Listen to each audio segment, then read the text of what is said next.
पिछले वीडियो में मैंने आपको बताया था कि परिवार की उन सारी चीज़ों के साथ हमारा रिश्ता जितना पुराना होता जाता है उतना ही मजबूत होता जाता है। ऐसे ही जो खाने पीने की चीज़ हो या घर में यूज़ करने की चीज़ हो, अगर हम उसे ठीक तरीके से रखते हैं उन चीज़ों में भी और निखार आ जाता है।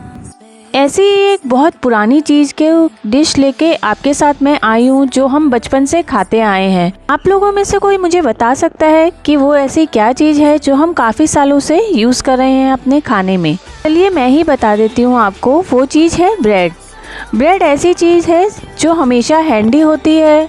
हमेशा आप उसको ट्रैवलिंग में भी ले जा सकते हैं। अगर घर में कुछ नहीं है तो चाय ब्रेड खा लेते हैं, दूध ब्रेड खा लेते हैं, ब्रेड का सैंडविच बन जाता है। और आजकल तो ब्रेड की बहुत सारी चीज़ें बनती है, जैसे bread pizza, bread Manchurian, even bread की मिठाई भी बनती है।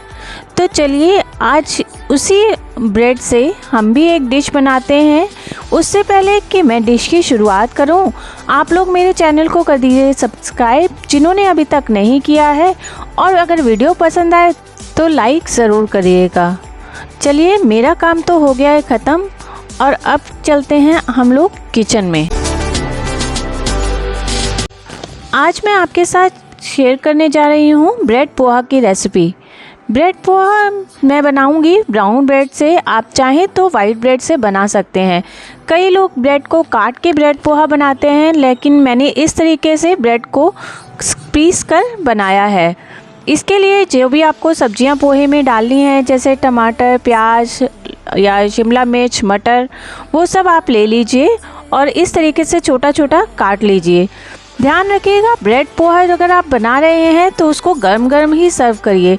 अगर इस तरीके से जैसे मैंने बनाया है पीस के, उस तरीके से अगर आप इसको ठंडा सर्व करेंगे तो ये ब्रेड क्रम्स की तरह कुरकुरा हो जाएगा और शायद आपको टेस्ट ना लगे। तो पोहे के लिए मैंने कढ़ाई में किया तेल गरम और उसमें डाले हैं थोड़े से सरसों के दाने और करी पत्ता, और उसके बाद में डाल दी है मूंगफली। इन सब चीज़ों को बहुत अच्छे से जब हम भून लेंगे तो उसमें डाल देंगे हमने जो सब्जियां काट के रखी हैं वो। जैसे अगर आप प्याज डालना चाहें तो प्याज डाल सकते हैं, मैंने प्याज नहीं डाला था। मैंने डाली है शिमला मिर्च, टमाटर और मटर।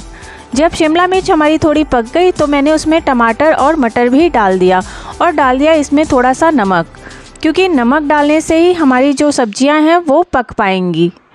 और जब ये हम नमक डाल देंगे इसमें तो उसके बाद में ऊपर से ढक्कन लगा कर रख देंगे, ताकि ये जो सब्जियां हैं, जो मटर और शिमला मिर्च है, वो पक जाए और टमाटर भी हमारे गल जाएं। जब ये सब चीज़ें गल गई उसके बाद में मैंने इसमें डाला था सूखे मसाले, हल्दी, मिर्च, धनिया, और इन सब को डालने के बाद मैंने डाल दिए थे इसमें जो मैंने ब्रेड पीस के रखी थी वो, और इसको अच्छे से मिक्स कर दिया है। देखिए ये मेरा जो पोहा है वो बिल्कुल तैयार हो गया है, और उसमें डाला है नींबू। सिर्फ अच्छे से मिक्स करके इसको गैस को हम कर देंगे बंद, क्योंकि नहीं तो हमारी जो ब्रेड क्रम्ब है वो कुरकुरे हो जाएंगे और वो फिर पोहा नहीं लगेगा।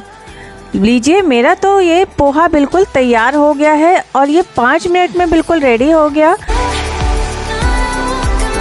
और करते हैं इसको गरम गरम सर्व। चाहे तो शाम के नाश्ते में बनाइए या फिर सुबह बनाइए, लेकिन गरम गरम ही इसको सर्व करिए। आपको ये रेसिपी कैसी लगी मुझे बताइएगा ज़रूर, और आप इस रेसिपी को कैसे ट्राई करेंगे, ब्रेड को काट के या इस तरीके से मेरी तरह पीस के, मुझे बताइएगा ज़रूर। चलिए मिलते हैं अगले व्लॉग में, जहां मैं आपको ले चलूँगी अपने मम्मी पापा से मिलाने। तो चलिए मिलते हैं नए वीडियो में, तब तक के लिए राधे राधे।